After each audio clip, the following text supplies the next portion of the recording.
Hope you're having a good spring. It's a beautiful day here in Bellevue today, so I've been out and about as much as I can be. But for the moment, I want to talk about what lies ahead in the election cycle, this big and busy election year. Of course, we had our state convention, and that was in the news for a little while. But now we move on. Now we move on with our endorsed candidates and with legislative races that we did not do endorsements on that lie ahead. Upcoming immediately next week, really the first full week of May, is filing week.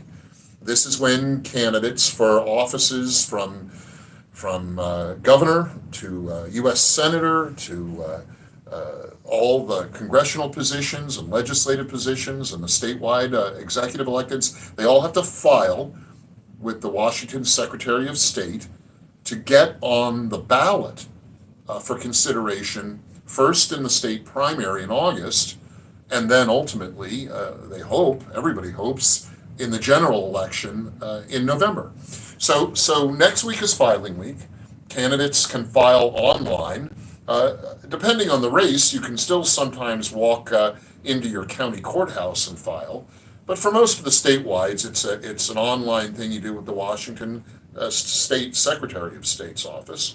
And we'll know a lot more about the shape of various races at the end of next week. Friday, the 10th of May, is the last day to file to run for public office in Washington. Then all eyes turn toward the state primary. That's in August. And we, of course, in Washington have the so-called top two jungle primary. The top two finishers in each primary race go on to the general election in November. And that's top two regardless of party. So it doesn't matter what party you're part of, the parties play a lesser role in that. And the top two finishers, in terms of total votes received, go on to the general election in November. That's why it's often said that when you're running for public office here in Washington, you have to really run two different campaigns. One campaign for the primary, and then you have to pivot and often run a different kind of campaign with different tone, different focuses for the general election in November. So you're going to see a lot of that going on.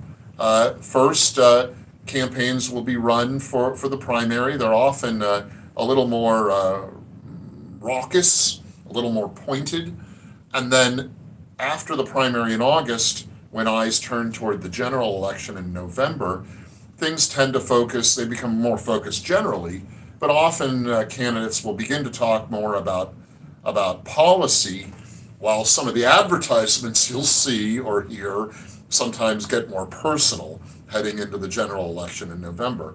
So it's always interesting to watch that pivot that happens between the primary and the general election.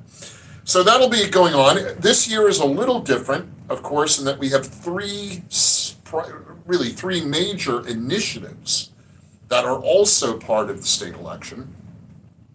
Those three initiatives, and we've been discussing them on an ongoing basis here, are the initiatives to repeal the cap and trade tax scheme, to repeal the capital gains excise tax, controversial, and to make opt-out the payroll tax that funds the so-called long-term care benefit program run by the state government that really isn't that long-term and isn't much of a benefit. Those three initiatives will be on the ballot in November, so they're not really involved in the August primary, but the campaigns, both pro and con on those three initiatives, will be cranking up through the summer and fall. You'll be seeing things in the media, you'll be hearing ads and seeing ads, both pro and con, on those three initiatives.